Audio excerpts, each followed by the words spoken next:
మొదటి తెస్సలోనిక 5వ అధ్యాయము 12 నుండి 15వ వచనం వరకు. First Thessalonians chapter 5 verses 12 through 15. మీ బైబిల్లో మీరు గమనించండి, నేను చదువుతాను.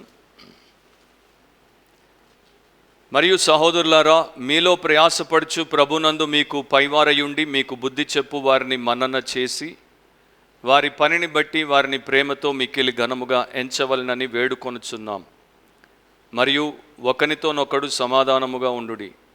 సహోదరులారా, మేము మీకు బోధించున్నది ఏమనగా, అక్రమముగా నడుచుకుని వారికి బుద్ధి చెప్పుడి, ధైర్యము చెడిన వారిని ధైర్యపరచుడి, బలహీనులకు ఊతనీయుడి, అందరి ఎడల దీర్ఘశాంతము గల వారై ఉండుడి, ఎవడును కీడునకు ప్రతి కీడు ఎవనికైనను చేయకుండా చూచుకొనుడి. మీరు ఒకని ఎడల ఒకడును మనుషులందరి ఎడలను ఎల్లప్పుడూ మేలైన దానిని అనుసరించి నడుచుకొనుడి. అంతవరకే చదువుతున్నాను. తర్వాత తెలుగులో ఉంది, కానీ గ్రీక్ అండ్ ఇంగ్లీష్ బైబిల్స్లో ఆ వచనం 16లో ఉంటుంది. ప్రార్థన చేద్దాం. అత్యున్నతుడవు,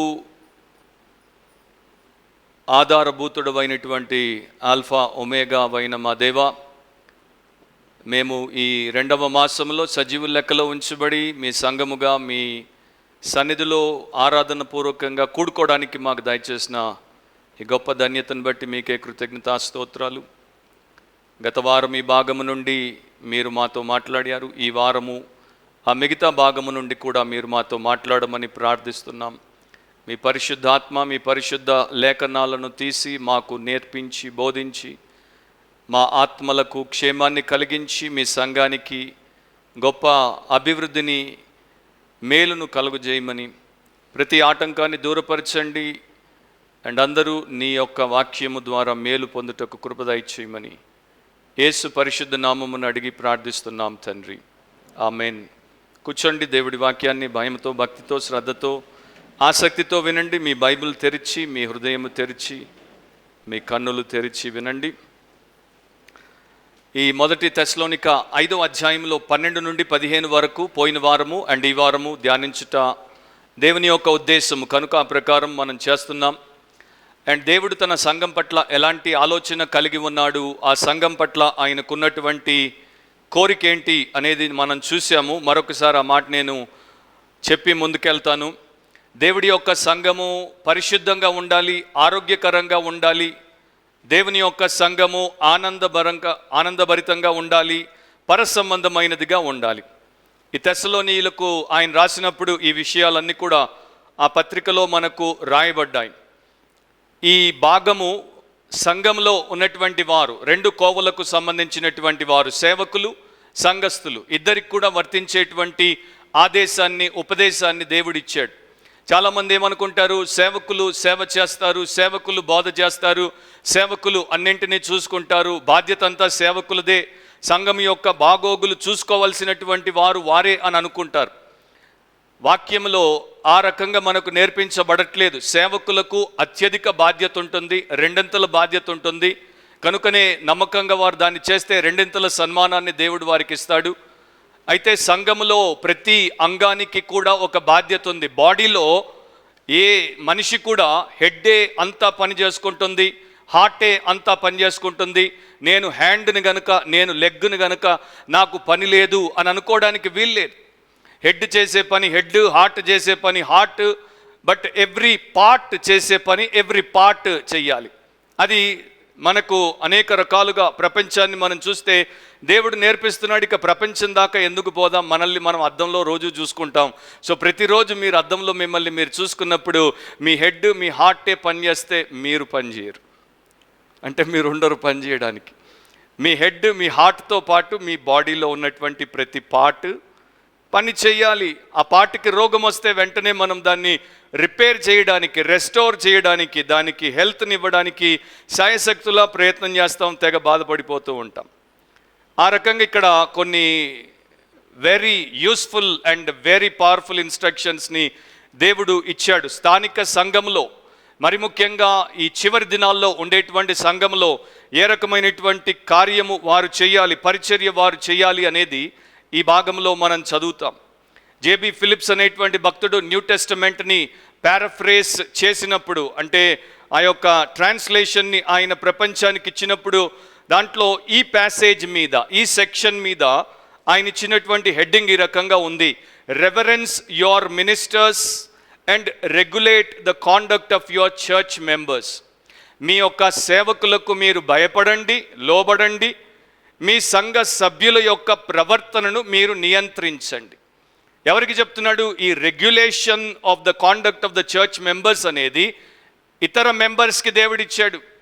చర్చ్ హెడ్స్ లేకపోతే లీడర్స్ ఆ పనిని చేస్తారు. ఎట్లా ఉంటుందంటే, సమాజంలో మనకు పోలీసు వారు ఉన్నారు, సమాజంలో మనకు కోర్టు వారు ఉన్నారు, సమాజంలో మనల్ని నడిపించేటువంటి నాయకులు ఉన్నారు, అంతా వారే చూసుకుంటారు, నేనేమి చూసుకోవాల్సిన అవసరం లేదు అని ఏ బాధ్యత కలిగినటువంటి పౌరుడు కూడా అనడు.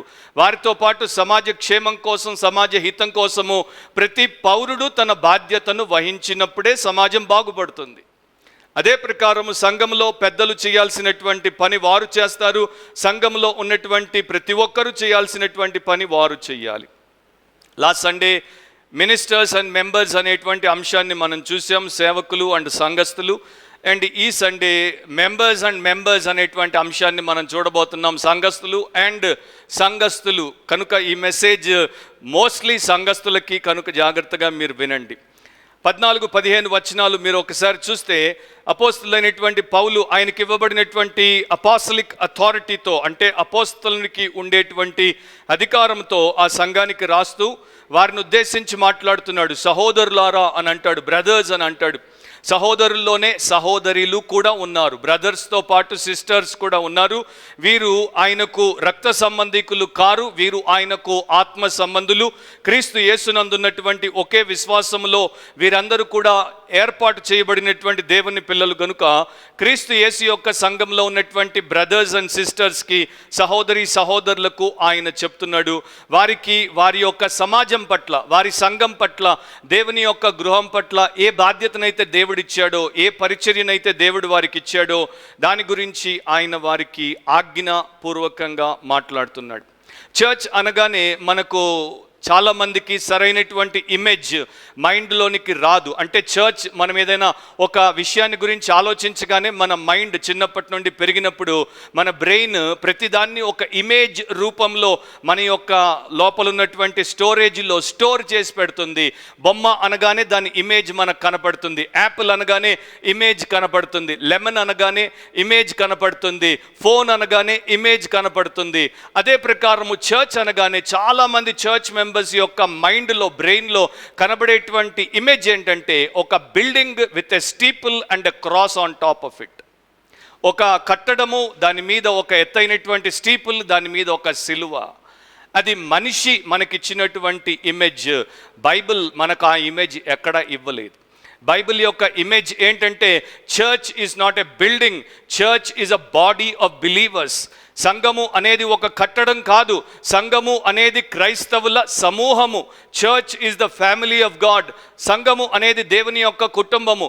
ఇంకో రకంగా చెప్పాలంటే, సంఘము అనేది ఒక కమ్యూనిటీ ఆఫ్ బిలీవర్స్, విశ్వాసుల సమూహము. గాస్పల్ కమ్యూనిటీ అని కూడా అంటారు. సువార్త ద్వారా ఉనికిలోనికి వచ్చినటువంటి సజీవమైనటువంటి సమూహము, అది క్రైస్తవ సంఘము. దాన్ని న్యూ టెస్టిమెంట్ అంతా కూడా మనం చూస్తాం. మనము న్యూ టెస్టిమెంట్ని బాగా చదివినప్పుడు మైండ్ ట్రాన్స్ఫార్మ్ అవుతుంది. మైండ్ ట్రాన్స్ఫార్మ్ అయినప్పుడు మీ మైండ్లో ఉన్నటువంటి ఇమేజ్ రీప్లేస్ అవుతుంది. ఈ యొక్క నెక్స్ట్ టైం చర్చ్ అనగానే మీకు ఇక నుండి బిల్డింగ్, స్టీపుల్, క్రాస్ కనిపించదు. ఇక నుండి మీరు చర్చ్ అనగానే క్రీస్తునందు ఆయన రక్తంలో కడగబడినటువంటి ఒక జనాంగాన్ని మీరు చూస్తారు. అప్పుడు మీ బాధ్యత ఏంటో మీకు గుర్తుకు వస్తుంది. ఈ రకంగా దేవుడు ఈ యొక్క సంఘానికి కొన్ని విషయాలు రాశాడు. ఏమి చేయాలి, ఏమి చేయకూడదు అనేటువంటివి రాశాడు. వాటిని పూర్తిగా మనం ఒక గంటలో చూడలేము, వినలేము. కాకపోతే మెయిన్ పాయింట్స్ని నేను మీ ముందు పెడతాను. దేవుడు వాటిని మీకు ఉపయోగకరంగా చేయాలని నా ప్రార్థన. ఆదికాండంలో 37:14 మీరు జస్ట్ రాసుకోండి, తిప్పాల్సిన అవసరం లేదు. అక్కడ యాకోబు తన కుమారుడైనటువంటి యోసేపును పిలిచి అతనికి ఈ రకంగా చెప్తాడు. అతని అన్నలందరూ కూడా ఒక ప్రాంతంలో మేత మేపుతున్నారు వారి యొక్క మందలకు. కనుక యాకోబు ఏమంటాడు, నీవు వెళ్ళి నీ సహోదరులు మరియు మంద క్షేమంగా ఉందో లేదో చూసి నాకు వెనక్కి వార్త తీసుకొని రా అని చెప్తాడు. అంటే ఒక తండ్రి తన కుమారుణ్ణి ఆయన యొక్క పిల్లల మధ్యలోనికి పంపిస్తున్నాడు. వారు బాగున్నారో లేదో చూడు, వారు మేపుతున్నటువంటి మంద బాగుందో లేదో చూడు, వారు క్షేమంగా ఉన్నారో లేదో చూడు, చూసి నాకు చెప్పు అని అంటున్నాడు. క్రైస్తవ సంఘంలో తండ్రి అయినటువంటి దేవుడు, కుమారుడైనటువంటి యేసునందు ఆత్మ అయినటువంటి దేవుడి ద్వారా నిర్మిస్తున్నటువంటి సంఘంలో ఆయన పిల్లలకు కూడా చెప్పేటువంటి విషయం ఏంటంటే, నా పిల్లలు బాగున్నారేమో చూడు, మంద బాగుందేమో చూడు, వారు క్షేమంగా ఉన్నారేమో చూడు అండ్ నాకు చెప్పు అని చెప్తున్నాడు.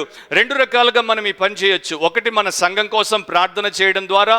రెండవది, మన సంఘంలో ఒకవేళ లోటుపాట్లుంటే, అవకతవకలుంటే, లేక దేవుడు మెచ్చినటువంటి విషయాలుంటే వాటిని దేవుడి దగ్గరికి తీసుకెళ్ళి చెప్పి ఆయన ఇచ్చినటువంటి జ్ఞానంతో మరలా వారి దగ్గరికి వెళ్ళి వారిని బాగు చేయుట. ఇది దేవుడి యొక్క ఉద్దేశం. ఇంకా చాలా వచనాలు నేను చూపించవచ్చు, కాకపోతే టైం సరిపోదు. So this is the father heart of God. ఇది దేవునిలో ఉన్నటువంటి తండ్రి హృదయము. దాన్ని మనము దృష్టిలో పెట్టుకొని ఆయన యొక్క ఆలోచన ప్రకారం పని చేయాలి. ఎఫెసీ 4వ క్రైస్తవ సంఘానికి దేవుడిచ్చినటువంటి గొప్ప వరముల గురించి రాయబడింది. అక్కడ మనకు ఇవ్వబడినటువంటి పరిచర్య ఏంటో ఆ భాగం మాత్రం నేను చదువుతాను. 4వ ఎఫిషియన్స్ 4:13 పరిశుద్ధులు సంపూర్ణులగునట్లు క్రీస్తు శరీరము క్షేమాభివృద్ధి చెందుటకును పరిచర్య ధర్మము జరుగుటకును. సో పరిశుద్ధులు సంపూర్ణులవ్వాలి, క్రీస్తు శరీరము క్షేమాభివృద్ధి పొందాలి, పరిచర్య ధర్మము జరగాలి. ఎవరు చేస్తారు? ఇది జరిగించడానికి ఆయన కొందరిని అపోస్తలుగా, కొందరిని ప్రవక్తలుగా, కొందరిని సువార్థికులుగా, కొందరిని కాపర్లుగా, కొందరిని ఉపదేశకులుగా నియమించాడు. ఇక్కడ ఈ పనిని, ఈ మూడింటిని కూడా ఈ నియమించబడినటువంటి సేవకులే చెయ్యరు. ఈ మూడింటిలో పరిచర్య ధర్మము జరిగించడానికి, సంఘానికి క్షేమం కలిగించడానికి, అందరూ కూడా సంపూర్ణులు అవ్వడానికి సేవకులు సంఘస్థులకు తర్ఫీదునిస్తారు. సో ఆ సంఘస్థులు ఆ తర్ఫీదును పొంది తయారైనప్పుడు పరిచర్య ధర్మమును వారు చక్కగా నిర్వర్తిస్తారు. They exercise their ministerial gifts to the glory of God and also for the good of the body. ఆ పరిచర్య ధర్మము ఏంటో ఇక్కడ మనకు 1 తెస్సలోనిక 5లో తెలపబడింది. చాలామంది క్రైస్తవులు వారి యొక్క చర్చెస్లో మేము కూడా మినిస్ట్రీ చేయాలి, సేవ చేయాలి, మేము కూడా ఫలానా చేయాలి అని కోరుకుంటారు. కొంతమందికి వారిలో ఉన్నటువంటి తపన లేకపోతే వారిలో ఉన్నటువంటి తృష్ణను బట్టి ఈ ఏరియాస్ని ఎంచుకుంటారు. వారికి సింగింగ్ ఇష్టమైతే సింగింగ్లో నేను దేవుణ్ణి గణపరచాలి అనుకుంటారు, మ్యూజిక్ అయితే మ్యూజిక్లో అనుకుంటారు, టీచింగ్ అయితే దాంట్లో అనుకుంటారు, అడ్మినిస్ట్రేషన్ అయితే దాంట్లో అనుకుంటారు, హాస్పిటాలిటీ ఆతిథ్యం ఇవ్వడం అయితే దాంట్లో అనుకుంటారు. ఇవన్నీ కూడా అవసరమే. దీంట్లో ఏ ఒక్కరు కూడా దేవుడు ఏ రకంగా వారిని వాడుకోవాలనుకుంటే ఆ రకంగా వాడుకోబడవచ్చు. కానీ వీటన్నిటికన్నా ఇవన్నీ సెకండరీ అన్నమాట. ప్రైమరీ ఏంటి? బాడీ, దేవుని యొక్క సంఘము, ఆయన యొక్క ప్రజలు ఆత్మీయంగా ఉండాలి, ఆయన కోరినట్లు ఉండాలి, వాక్యానుసారంగా ఉండాలి. అప్పుడే వారు క్రీస్తు యొక్క పోలికలోనికి రూపాంతరపరచబడతారు. కనుక ఆ పరిచర్యకు దేవుడు ప్రాధాన్యతనిస్తున్నాడు. అయితే ఈ పరిచర్యను చాలామంది పట్టించుకోరు. ఈ పరిచర్య జోలికి చాలామంది రారు. ఎందుకంటే ఈ పరిచర్య రిస్క్తో కూడుకున్నటువంటిది. ఈ పరిచర్య అయితే పర్ఫార్మెన్స్తో కూడుకున్నటువంటిది. చాలా జాగ్రత్తగా నేను చెప్పబోయేటువంటి మాటలు వినండి, గంభీరమైనటువంటి మాటలు. ఎందుకంటే ఇవి మీ జీవితానికి ఒక సంఘస్థునిగా, సంఘస్థురాలిగా దేవుడు మీ దగ్గర ఆశించి మీకు ఆజ్ఞాపించి రేపు మిమ్మల్ని తప్పక లెక్క అడిగేటువంటి విషయాలు. కనుక మీరు నేర్చుకోవడం అవసరం. సో మనము పరిచర్య ధర్మము అంటే ఏంటి అనేది తెలుసుకోవాలంటే 1 తెస్సలోనిక 5:14-15లో కొంత అక్కడ మనకు ఇవ్వబడింది. ఇది మన పరిచర్య ధర్మంలో ప్రధానంగా మనం చెయ్యాలి. అంటే every true Christian, every Born again believer, every disciple of Christ must have this kind of ministry in the church. అదే 5 రకాలుగా ఇక్కడ రాయబడింది. నేను దాన్ని బ్రీఫ్గా తీసుకొని వెళ్తాను. 14లో మీరు చూస్తే మొదట అక్రమముగా నడుచుకొని వారికి బుద్ధి చెప్పుడి అని ఆజ్ఞ ఇస్తున్నాడు. అక్రమముగా నడుచుకొని వారికి బుద్ధి చెప్పుడి. ఇంగ్లీష్ బైబిల్లో warn them that are unruly. So మొదటి పాయింట్ ఏంటంటే ద డిజార్డర్లీ మొదటి కోవకు సంబంధించినటువంటి మనుషులు క్రైస్తవ సంఘంలో ప్రపంచవ్యాప్తంగా ప్రతి సంఘంలో ఉండేటువంటి వారు ఎవరు అంటే ద డిజార్డర్లీ అన్రూలీ పీపుల్. దాని యొక్క మాటకు అటాక్టాస్ అనేటువంటి ఆ గ్రీకు పదానికి అర్థమేంటో నేను చెప్తాను. దాని యొక్క అర్థము ఆ టైంలో అపోస్తులైనటువంటి పౌలు ఈ మాటలు రాస్తున్నప్పుడు గ్రీకు మధ్యలో సైన్యానికి ఉపయోగించేటువంటి పదం ఇది, మిలిటరీ టర్మ్ అన్నమాట.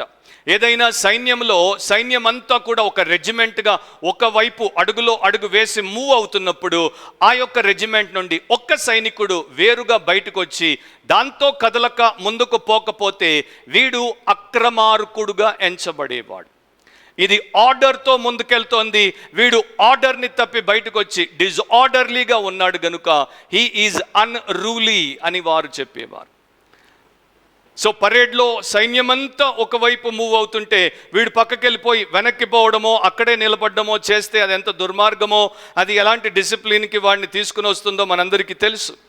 అదే ప్రకారం యుద్ధానికి వెళ్ళమని సైన్యాధిపతి చెప్పినప్పుడు సైన్యంలో కొందరు యుద్ధం చేయడానికి పోతూ మరొకరు వెనక్కి వెళ్ళిపోతూ ఉంటే అది ఎంత గందరగోళంగా ఉంటుందో ఆ పరిస్థితిని సూచించడానికి వాడబడింది. ఒక సైనికుణ్ణి ఒక చోట గస్తీ కోసం నిలబెడితే వాడు అక్కడి నుండి చెప్పా పెట్టకుండా గస్తీ చేయకుండా వెళ్ళిపోతే ఏమంటారో ఆ రకంగా ఉండేటువంటి మనిషిని అంటారు. ఇంగ్లీష్లో అయితే దానికి AWOL అంటారు. AWOL అంటే అబ్సెంట్ వితౌట్ లీవ్ అని అర్థం. లీవ్ పెట్టకుండా కొంతమంది అబ్సెంట్ అయిపోతుంటారు చూడండి, స్కూల్కి కావచ్చు, కాలేజ్కి, ఆఫీస్కి. సో అబ్సెంట్ వితౌట్ నోటీస్, చెప్పా పెట్టకుండా పక్కకి వెళ్ళిపోతారు. దేవుడు పెట్టినటువంటి సంఘంలో అందరూ క్రమంగా ఉన్నప్పుడు ఒకరో లేక కొందరో ఆ రకంగా క్రమము తప్పితే అది దేవుడు మెచ్చడు. సో ఈ మనుషులు ఏ రకంగా ఉన్నారంటే క్రమము లేకుండా ఉన్నారు, అమర్చబడకుండా ఉన్నారు, లోబడకుండా ఉన్నారు. ఇలాంటి వారు క్రైస్తవ సంఘంలో ఉంటే సంఘంలో ఉండాల్సినటువంటి సమాధానానికి, సంఘంలో ఉండాల్సినటువంటి సమృద్ధికి వీరు ఆటంకంగా మారుతారు. వీరిని మనము సరిచేయకపోతే సంఘము క్షేమాభివృద్ధిలో ముందుకు సాగదు.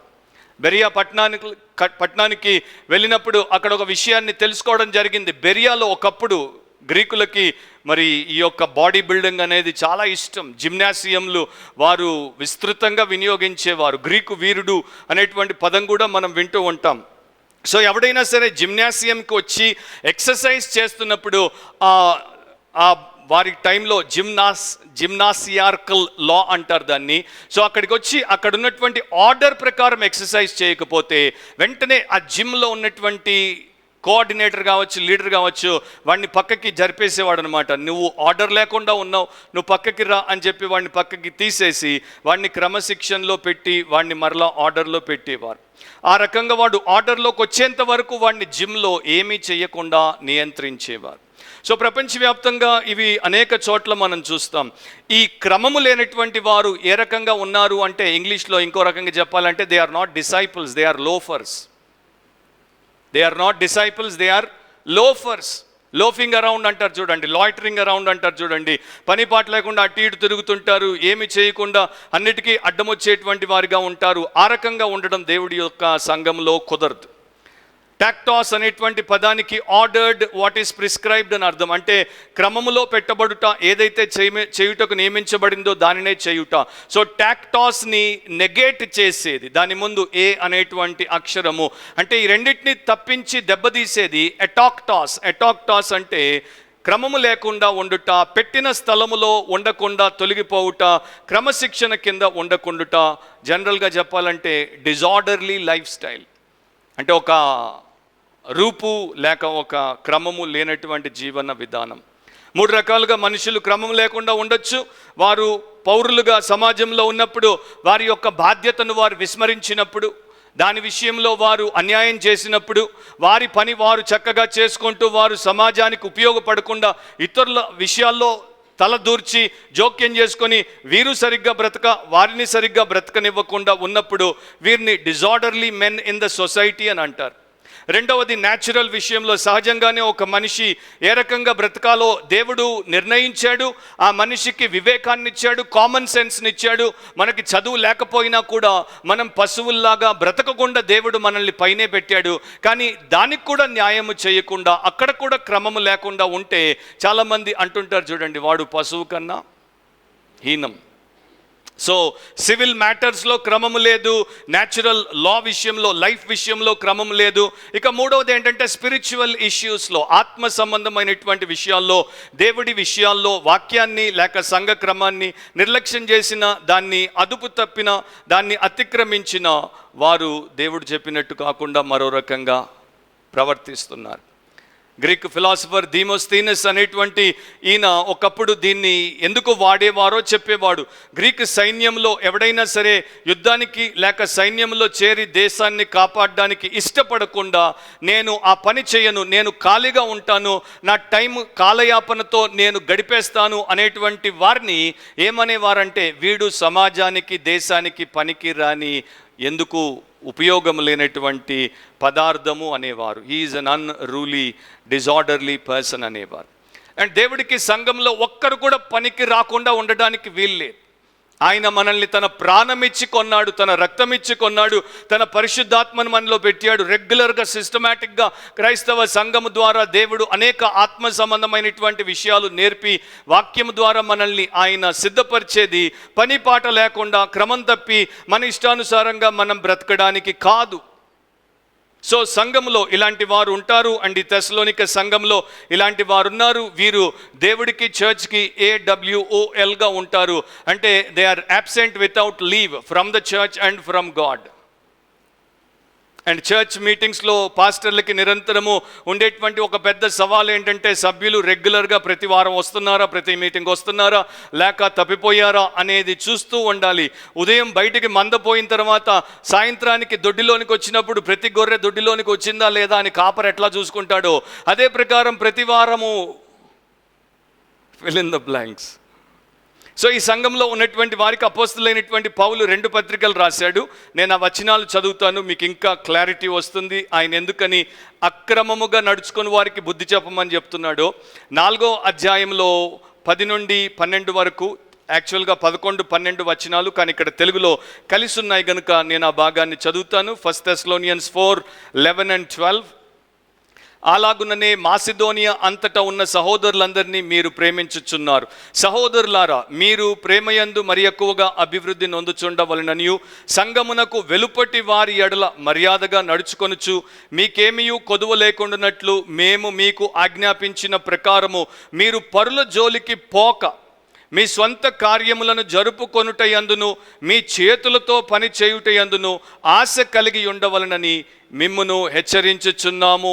యేసు ప్రభు రాకడా వచ్చేస్తోంది కనుక ఆయన ఎప్పుడొచ్చినా మనం వెళ్ళిపోవాలి. కనుక మనం ఇప్పుడు ఉద్యోగాలు చేయాల్సిన అవసరం లేదు, మనం కష్టపడాల్సిన పని లేదు, మనం విత్తాల్సిన కోయాల్సిన అవసరం లేదు, మనం వ్యాపారాలు చేయాల్సిన పని లేదు. సో దుకాణాలు మూసేద్దాం, ఉద్యోగాలు వదిలేద్దాం, అన్నీ మానేద్దాం, పెట్టాబేడా కూడా అవసరం లేదు, రెడీగా ఉందాం, ఆయన వస్తే పోదాం అనుకునేటువంటి టైప్లో కొంతమంది సంఘంలో ఉన్నారు. సో అలాంటి వారికి పౌలు భక్తుడు చెప్తున్నాడు, ఈ రకంగా కాదు మీరు యేసు రాకడ కోసం ఎదురు చూడాల్సింది, మీరు అన్నీ చేసుకుంటూ యేసు రాకడ కోసం ఎదురు చూడాలి. 2వ తెస్సలోనిక 3వ అధ్యాయము 6 నుండి 15 వరకు ఆర్ 14 వరకు నేను చదువుతాను. 2 Thessalonians 3:6 ఆన్వర్డ్స్.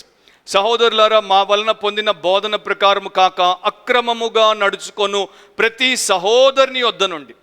ఈ సహోదరుడు అంటే క్రైస్తవురాలే, కానీ అక్రమముగా నడుచుకుంటారు. అలాంటి ప్రతి ఒక్కరి నుండి తొలగిపోవాలని మన ప్రభు అయిన యేసుక్రీస్తు పేరట మీకు ఆజ్ఞాపించుచున్నాం. ఎలాగు మమ్మను పోలి నడుచుకునవలనో మీకే తెలియను. మేము మీ మధ్యను అక్రమముగా నడుచుకొనలేదు, ఎవని యొద్దను ఉచితముగా ఆహారము పుచ్చుకొనలేదు. మేము మీలో ఎవనికిని భారముగా ఉండకూడదని ప్రయాసముతోనూ కష్టముతోనూ రాత్రింబగళ్ళు పని చేయుచు జీవనము చేసితిమి. మీరు మమ్మను పోలి నడుచుకున్న వలనని మమ్మను మేము మాదిరిగా కనపరచుటకే ఇలాగు చేసితిమి గాని మాకు అధికారము లేదని చేయలేదు. మరియు మేము మీ యొద్ద ఉన్నప్పుడు ఎవడైనను పని చేయనొల్లని ఎడల వాడు భోజనము చేయకూడదని మీకు ఆజ్ఞాపించితిమి కదా. మీలో కొందరు ఏ పనియు చేయక పరుల జోలికి పోవచ్చు అక్రమముగా నడుచుకొనుచున్నారని వినుచున్నాం. అట్టివారు నెమ్మదిగా పనిచేయచ్చు సొంతముగా సంపాదించుకొనిన ఆహారం భుజింపవలనని మన ప్రభు అయిన యేసుక్రీస్తు పేరట వారిని ఆజ్ఞాపూర్వకముగా హెచ్చరించుచున్నాం. సహోదరులారా, మీరైతే మేలు చేయుటలో విసుకవద్దు. ఈ పత్రిక మూలముగా మేము చెప్పిన మాటకు ఎవడైనను లోబడని ఎడల అతనిని కనిపెట్టి అతడు సిగ్గుపడు నిమిత్తము అతనితో సాంగత్యము చేయకుడి. అయినను అతనిని శత్రువుగా భావింపక సహోదరునిగా భావించి బుద్ధి చెప్పుడి. ఎంత రాశాడో చూడండి. సెకండ్ కమింగ్ గురించి 2వ తెస్సలోనికలో కీలకమైనటువంటి సత్యాలు రాసినటువంటి ఆయన ఒక వ్యక్తి ఏ రకంగా ఆ టైంలో సిద్ధపడాలో, ఏ క్రమముతో ఉండాలో దాని గురించి రాశాడు. సో ఈ అన్రూలీ పీపుల్, డిజార్డర్లీ పీపుల్, వారిని నియంత్రించకపోతే, వారిని సరిచేయకపోతే వారు ఇంకా వెనకబడిపోతూ ఉంటారు, ఇంకా దిగజారిపోతూ ఉంటారు, ఇంకా దారి తప్పుతూనే ఉంటారు. అండ్ చాలామంది పాస్టర్లు ఒక మాట అంటుంటారు, మామూలుగా వారు జోక్ వేస్తుంటారు. మొదట్లో ముందు కూర్చునేటువంటి వారు తర్వాత మధ్యలోనికి పోతారు, తర్వాత చివరికి వెళ్ళిపోతారంట. ఎందుకంటే అది పాస్టర్కి ఒక ఇండికేషన్ అంట. ఈ మనిషి దేవుడి నుండి వెనక్కిపోతున్నాడు, ఈ మనిషి సంఘం నుండి వెనక్కిపోతున్నాడు, ఈ మనిషి పాస్టర్ నుండి వెనక్కిపోతున్నాడు అని. సో చాలామంది పాస్టర్లు గమనిస్తుంటారంట ఎవరు ఎప్పుడు ఎక్కడ కూర్చుంటున్నారో. దాన్ని బట్టి కూడా వారు అనలైజ్ చేయొచ్చు ఎవరు ఎక్కడ ఏ ఆత్మీయ స్థితిలో ఉన్నారో. So they disconnect from God, దేవుడి నుండి వారు డిస్కనెక్ట్ అయిపోతారు. తర్వాత they disconnect from the pastor, pastor నుండి వారు డిస్కనెక్ట్ అయిపోతారు. స్లోగా దేవుడికి, పాస్టర్కి అండ్ ఇతరులకు వారికి డిస్టెన్స్ వచ్చేస్తుంది. ఆ తర్వాత వారు మెల్లమెల్లగా బ్యాక్ స్లైడర్స్ అవుతారు, ఆ తర్వాత బ్యాక్ బెంచర్స్ అవుతారు, ఆ తర్వాత బ్యాక్ స్టాబర్స్ అవుతారు, అండ్ చివరికి బిట్రేయర్స్గా మిగిలిపోతారు. ఇది 2000 yearsలో చర్చ్లో ప్రపంచవ్యాప్తంగా ఉన్నటువంటి ఒక ప్యాటర్న్ అన్నమాట, ఒక విధానం. సో క్రైస్తవులు ఇలాంటి వారు సంఘంలో ఉన్నప్పుడు సంఘ సమాధానాన్ని, సంఘ క్షేమాన్ని, సంఘంలో దేవుడి యొక్క పరిచర్యను పాడు చేస్తారు. వారికి మేలు కాకుండా ఆత్మీయంగా ఇతరులు మేలు పొందకుండా అడ్డుకుంటారు కనుక వారికి బుద్ధి చెప్పమంటున్నాడు. అక్రమముగా నడుచుకుని వారికి బుద్ధి చెప్పాలి. అడ్మానిషన్ ఇంగ్లీష్లో ఉంటుంది, కొన్ని మోడర్న్ వెర్షన్స్లో వార్న్ అని ఉంటుంది. సో లాస్ట్ టైం నేను చెప్పాను, అడ్మానిష్ అనేటువంటి గ్రీకు పదానికి అర్థం ఏంటంటే వారి బుర్రలో సరైనటువంటి స్థితిని మీరు కలిగించండి, లేకపోతే put some sense in to their head. వారికి కొంత ఏది కరెక్టో ఏది కరెక్ట్ కాదో తెలిసేటట్టు చెప్పండి. ఒక మనిషి ఎదుట ప్రమాదం పొంచి ఉంటే, ఒకని ఎదుట నష్టం పొంచి ఉంటే వాడిని ముందుగానే మనం హెచ్చరించుట. ఒక వ్యక్తికి తప్పుగా ఆలోచించి తప్పుటడుగు వేస్తుంటే వాడికి ముందే అది ఎందుకు చేయకూడదు, అలా చేస్తే వచ్చేటువంటి నష్టం కష్టమేంటో తెలియచెప్పుట, ఒక రకంగా హెచ్చరిక చేయుట. ఒకడికి ఉన్నటువంటి బాధ్యత ఏంటో వానికి గుర్తు చేసి వాడు ఏ రకంగా మసులుకోవాలో వాడిని మనము నేర్పించి నడిపించుట. సో రకరకాలుగా ఈ యొక్క విషయాన్ని మనం తీసుకోవచ్చు.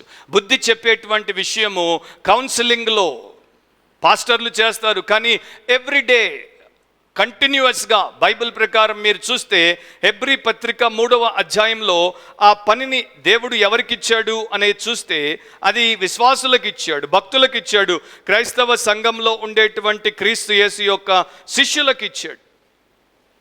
హెబ్రీ 3వ అధ్యాయంలో తెలుగు బైబిల్లో 15 తర్వాత ఉంటుంది, ఇంగ్లీష్ బైబిల్లో మీరు చూసుకోండి నేను చదివేటువంటి భాగాన్ని.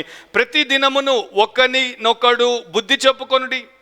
ఎవ్రీడే ప్రతి ఒక్కరు ఒకరికొకరు బుద్ధి చెప్పుకోండి. ఎందుకు బుద్ధి చెప్పుకోవాలి?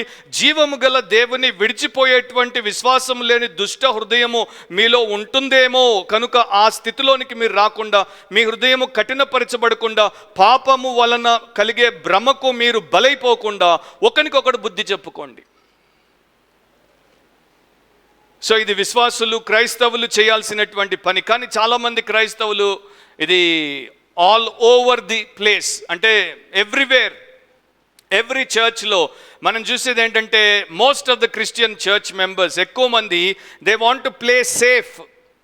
వారు సురక్షితంగా మేము ఎవరి జోలికి వెళ్ళము, మేము ఎవరి జీవితంలో జోక్యం చేసుకోము, మేము ఎవరికి బుద్ధి చెప్పము అన్నట్టుగా, అంటిముట్టనట్టుగా వారు ఉంటారు. సో అలాంటి వారు అక్రమంగా నడుచుకునేటువంటి వారి దగ్గరికి, దేవుడి యొక్క సంఘమంతా ఒకవైపు పోతుంటే దానికి పక్కగా పోయేవారికి, వెనక్గా పోయేవారికి దూరంగానే ఉంటారు. వారి జోలికి పోయి వారికి బుద్ధి చెప్పరు. ఎందుకంటే కొన్నిసార్లు మీ కుటుంబ సభ్యుల్లోనే ఒకరు దారి తప్పి ఆ రకంగా అక్రమముతో ఉండి ఉండొచ్చు, లేక మీ బంధువుల్లో ఒకరు ఆ రకంగా ఉండొచ్చు, మీ క్లోజ్ ఫ్రెండ్స్లో ఒకరు ఆ రకంగా ఉండొచ్చు, లేక మీ ఫెలోషిప్లో మీకు డియర్ వన్స్తో ఆ రకంగా ఉండొచ్చు. కనుక దేవుడు చేసే పరిచర్యను వారు చేయకుండా ఉంటారు, మనకెందుకులే అని అనుకుంటారు. దీన్ని డిప్లొమాటిక్ సైలెన్స్ అంటారు. ఏమంటారు? Diplomatic silence. నోరు తెరిస్తే ఏమొస్తుంది? గొడవ వస్తుంది. కనుక ఎందుకు వచ్చిన గొడవ? నేను నోరు తెరవను, నేను క్వైట్గా ఉంటాను, వారి జీవితం వారి ఇష్టం ఏమైనా చేసుకుంటారు అని అనుకుంటారు. కాసేపు అయితే ఎందుకు క్వైట్గా ఉంటే మీకు డేంజరస్తో నేను మీకు చెప్తాను. మీ బాడీలో ఎక్కడో క్యాన్సర్ మొదలైంది, మీకు తెలుసు అది ఎక్కడో కాలు దగ్గర ఉంది, లేకపోతే ఇంకొక పార్ట్లో ఉంది, నేను ఎందుకు దాని గురించి పట్టించుకోవాలి అని అనుకుంటే రేపు అది మిమ్మల్ని చంపేస్తుంది. సో చర్చ్లో అక్రమంగా ఉన్నటువంటి వారిని మీరు గ్రహించగానే దేవుడు మీకు ఇచ్చినటువంటి మినిస్ట్రీ ఏంటంటే మీరు వారి దగ్గరికి వెళ్ళి వారికి ప్రేమతో బుద్ధి చెప్పడం. మీరు ఆ రకంగా చెప్పకపోతే అది మిమ్మల్ని చంపుతుంది, మిమ్మల్ని కబలిస్తుంది అనేది మర్చిపోవద్దు. దీన్నే తెలుగులో జిఎంపి అంటారు, గోడ మీద పిల్లి. అంటే ఇటు చెప్పరు అటు చెప్పరు. క్రిస్టియన్లకి ఇది వర్తించదు, ఇది క్రిస్టియన్ నేచర్లోనే లేనటువంటి విషయం. అండ్ అనుకుంటారు వారితో మేము పెట్టుకోవడం ఎందుకు, వారి దృష్టిలో మేము చెడుగా అవ్వడం ఎందుకు, వారి అనుగ్రహం నుండి మేము పడిపోవడం ఎందుకు. We were all nice guys, so we don't want to have anything with these. వారి దృష్టి నుండి మీరు పడకపోవచ్చు, కానీ దేవుడి దృష్టి నుండి మీరు పడతారు, దేవుడి అనుగ్రహం నుండి మీరు పడతారు. ఇక అప్పుడు ప్రపంచమంతా మీ కాళ్ళ దగ్గర ఉన్నా కూడా అది ఉపయోగంగా ఉండదు. ఈ రకంగా ఉండడం చేత సంఘానికి క్షేమాన్ని కలిగించకుండా మనము కూడా దారి తప్పడానికి ఇంకా ముందుకు వెళ్ళిపోతున్నాం. ఇది స్వార్థానికి, అవివేకానికి, దేవుడి ఎదుట నిర్దిష్టమైనటువంటి పాపానికి, డెలిబరేట్ సిన్ అంటారు. ఎందుకంటే we are not obeying the commandment, దేవుడి ఆజ్ఞను గైకొనటలేదు కనుక దీన్ని డెలిబరేట్ సిన్ అంటారు. మీ స్నేహితుడి యొక్క ఇల్లు కాలిపోతోంది, కానీ వాడికి తెలియదు వాడి ఇల్లు కాలిపోతోందని. మీ కళ్ళారా చూశారు ఇల్లు కాలిపోవడం, అప్పుడు మీరేం చేస్తారు? ఖామోష్గా ఉంటారా? మీరు మీ స్నేహితుడు ఆఫీస్ నుండి బయటకు వచ్చారు, తర్వాత వాడు ఒక బార్కి తీసుకెళ్ళాడు, మీ ఇద్దరు ఏదో సీరియస్ మ్యాటర్ని డిస్కస్ చేస్తున్నారు, మీకు తాగుడు అలవాట్లేదు, వాడు బాగా తాగేశాడు, తర్వాత బయటకు వచ్చినప్పుడు వాడు బండి నడపడానికి సీట్లో కూర్చున్నాడు, ర్యాష్గా నడిపించేస్తున్నాడు, మీరు బుద్ధి చెప్పకుండా పక్కనే కూర్చుంటారా? మీరు అనుకోవచ్చు వాడి డ్రైవింగ్, వాడి వెహికల్, నాకేంటి కష్టం. మర్చిపోవద్దు, వెహికల్లో నువ్వు కూడా ఉన్నావు. వెహికల్ ఎట్టిపోతే నువ్వు కూడా అట్టే పోతావు. సో చర్చ్ అట్లాంటిదన్నమాట. బాడీలో దేవుడు పెట్టినటువంటి ఒక గొప్ప లక్షణం ఏంటంటే చేతికి దెబ్బ తగిలితే మిగతా అవయవాలన్నీ కలిసి దీనికి ఆరోగ్యాన్ని, స్వస్థతను మరలా తిరిగి దీని యొక్క ఒరిజినల్ స్టేట్లోనికి దీన్ని రెస్టోర్ చేయడం కోసం శాయశక్తులా ప్రయత్నం చేస్తాయి. సో నా శరీరంలో ఆ రకంగా జరగనే మిగతావన్నీ వచ్చేస్తాయి. ఇప్పుడు మనకు వ్యాక్సిన్ ద్వారా మన ఇమ్యూనిటీని బిల్డ్ చేయడానికి ఎందుకు ప్రయత్నం చేస్తున్నారు ప్రపంచవ్యాప్తంగా? సో కరోనా అనేటువంటిది ఆ యొక్క క్రిములు లోపలికి రాగానే శరీరంలో ఉన్నటువంటి ఇమ్యూనిటీ అంతా దానికి వ్యతిరేకంగా ఫైట్ చేయడానికి. సో శరీరంలో భాగముగా ఉన్నటువంటి ప్రతి అవయవము మన ప్రమేయం ఉన్నా లేకపోయినా శరీరం మీద దాడి జరిగితే వెంటనే అడ్డుకోవడానికి వచ్చేస్తుంది.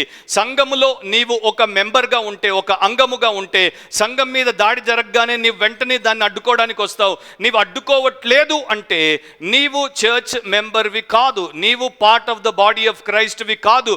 నీవు అనుకోవచ్చు నీకు మెంబర్షిప్ ఉండొచ్చు, నీకు ఆ రకంగా సమాజంలో పలుకుబడి ఉండొచ్చు, కానీ in reality before God and before the spirit of God you are not part and parcel of the body. So దేవుడు మనకి ఇచ్చినటువంటి బాధ్యత ఏంటో చాలా వచనాలు ఉన్నాయి, వాటిలోనికి వెళ్ళను. నేను కొన్నింటిని మాత్రము మీకు చూపించి ముందుకెళ్తాను. దాన్ని బట్టి ఇది దేవుడికి ఎంత సీరియస్ మ్యాటరో అర్థమవుతుంది. రోమీలకు రాసిన పత్రిక 15వ అధ్యాయము 14వ వచనం, రోమన్స్ 15:14లో ఈ అడ్మానిషింగ్ గురించి అపోస్తులైనటువంటి పౌలు రాశాడు, బుద్ధి చెప్పడం గురించి రాశాడు. నా సహోదరులారా, మీరు కేవలము మంచివారును సమస్త జ్ఞాన సంపూర్ణులను ఒకరికి ఒకరు బుద్ధి చెప్ప సమర్థులనై ఉన్నారని నా మట్టుకు నేను మిమ్మను గూర్చి రూఢిగా నమ్ముచున్నాను. ఒక రియల్ బిబ్లికల్ క్రిస్టోసెంట్రిక్ చర్చ్లో ఏముండాలో ఆ 3 విషయాలు ఇక్కడ అపోస్తలుల ద్వారా పరిశుద్ధాత్ముడు రాయించాడు. ఈ సంఘము దేవుడికి హృదయానికి దగ్గరగా ఉండే ప్రియ సంఘము. ఈ సంఘంలో ఉండే 3 గొప్ప లక్షణాలు ఏంటి? వీరు కేవలము మంచివారు. వారిలో చెడే ఉండదు, కేవలం మంచివారు, పైనుండి కింది వరకు they are good church members.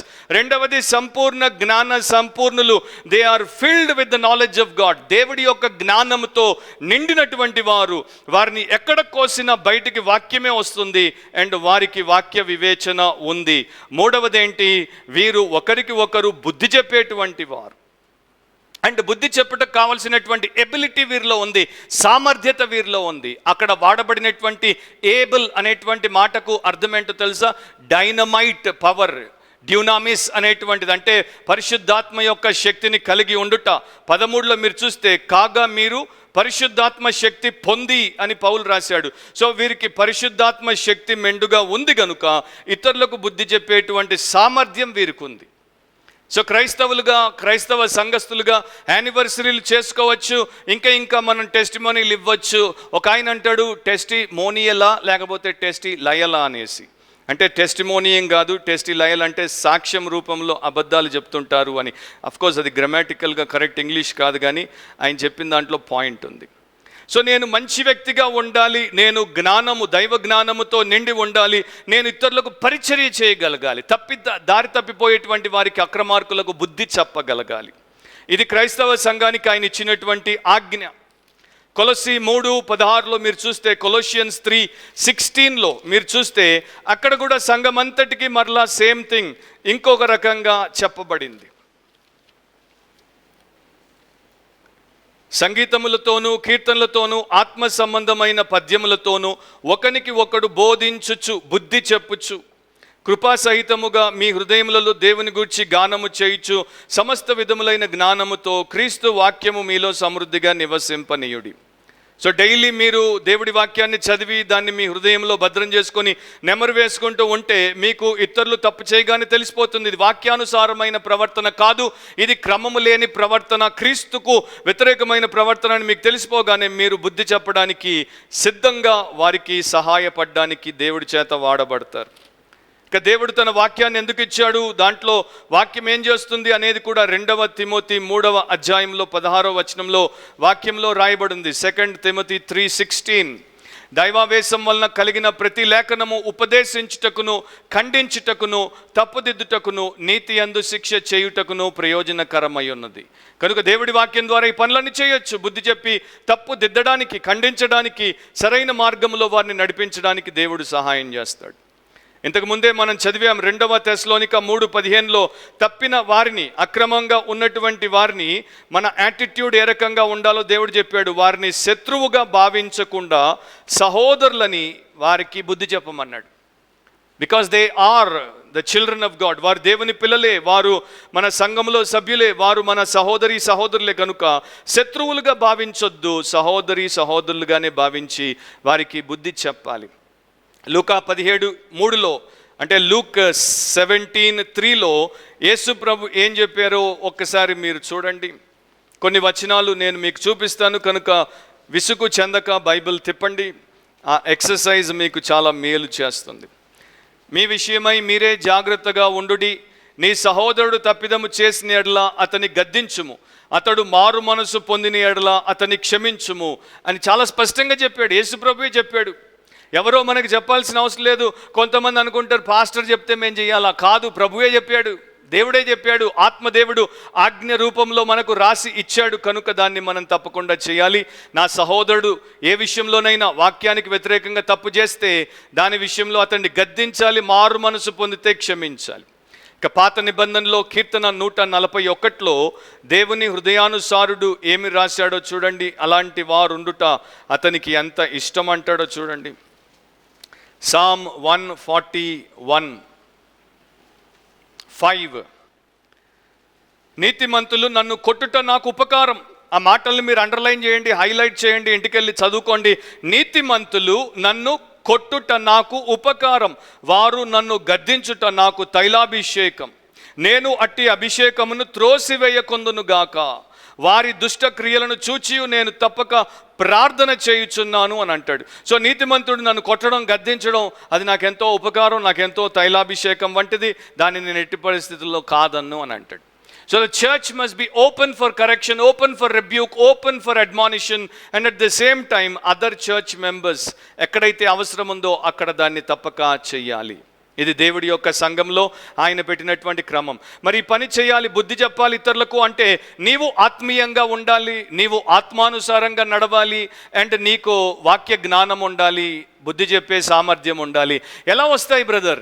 మీరు ఇప్పుడు మీలో ఒక్కొక్కరు ఒక్కొక్క మరి క్వాలిఫికేషన్తో ఇక్కడ ఉన్నారు. మీలో గ్రాడ్యుయేట్స్ ఉన్నారు, మీలో పోస్ట్ గ్రాడ్యుయేట్స్ ఉన్నారు, మీలో బహుశా పిహెచ్డీలు ఉండొచ్చు, మీలో డాక్టర్లు, వేరియస్ ప్రొఫెషన్లో మీకు నైపుణ్యత ఉంది. అదేంటో మీకు తెలుసు, దాన్ని మీరు చేయుటకు సమర్థులు. ఎలా వచ్చింది బ్రదర్? ఇప్పుడు మన సుశాంత్ ఉన్నాడు, ఆర్థోపెడిషియన్ డాక్టర్, ఆర్థోపెడిక్స్లో స్పెషలిస్ట్. సుశాంత్, నీకు ఆర్థోపెడిక్స్ ఎలా వచ్చాయి? పుట్టగానే వచ్చేసాయా? పెరుగుతుంటే వచ్చేసాయా? ఆటోమేటిక్గా వచ్చేసాయా? లేకపోతే నువ్వు ఒక సిస్టమేటిక్ వేలో చదివి దాని తర్వాత మెడికల్ కాలేజ్లో 5 సంవత్సరాలు, తర్వాత మళ్ళీ ఇంకొక హాస్పిటల్లో 1 సంవత్సరం ఇంటర్న్గా, ఆ తర్వాత ఎండి ఇంకో 2 సంవత్సరాలు, ఇంత కష్టపడి అహర్నిశలు నైపుణ్యత సంపాదిస్తే వచ్చాయా? ఎట్లా వచ్చాయి? You worked hard, you paid lot of money. So ఎంతో కష్టపడ్డాడు, ఎంతో డబ్బు చెల్లించాడు, ఎంతో సమయం ఇచ్చాడు. కనుక ఈ రోజున ఆయన ఆర్థోపెడిషియన్. నీవు ఇతరులను కరెక్ట్ చేయడానికి దేవుడి సంఘంలో దేవుడి చేత పెట్టబడ్డావు అన్నది నీవు గుర్తించినప్పుడు దాని కొరకు నీవు నిన్ను సిద్ధపరచుకుంటావు. ఒక ఆట ఆడాలంటే నిన్ను నీవు సిద్ధపరచుకోవాలి, అలాగే ఈ విషయంలో నీవు సిద్ధపరచుకోవాలి. కాకపోతే క్రిస్టియన్స్ చాలా మిస్ప్లేస్డ్ ప్రయారిటీస్తో బతుకుతారు. లోకంలో అశాశ్వతమైనటువంటి వాటి కోసం సిద్ధపడతారు, కానీ శాశ్వతమైన వాటి కొరకు సిద్ధపడరు. ఒక సంస్థ కొరకు సిద్ధపడతారు.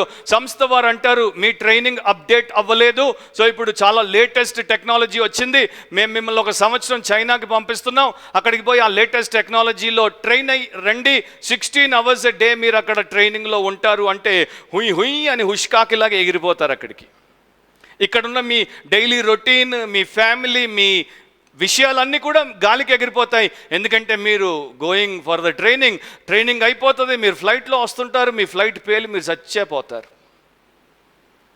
గ్యారంటీ లేదు అక్కడ, కానీ ఇక్కడ గ్యారంటీ ఉంది. ప్రతిదీ, ఒక్కొక్కటి మీరు చేసిన ప్రతిదీ ఆయన నిత్యత్వంలో గుర్తుపెట్టుకుంటాడు, మీకు ఫలం ఇస్తాడు.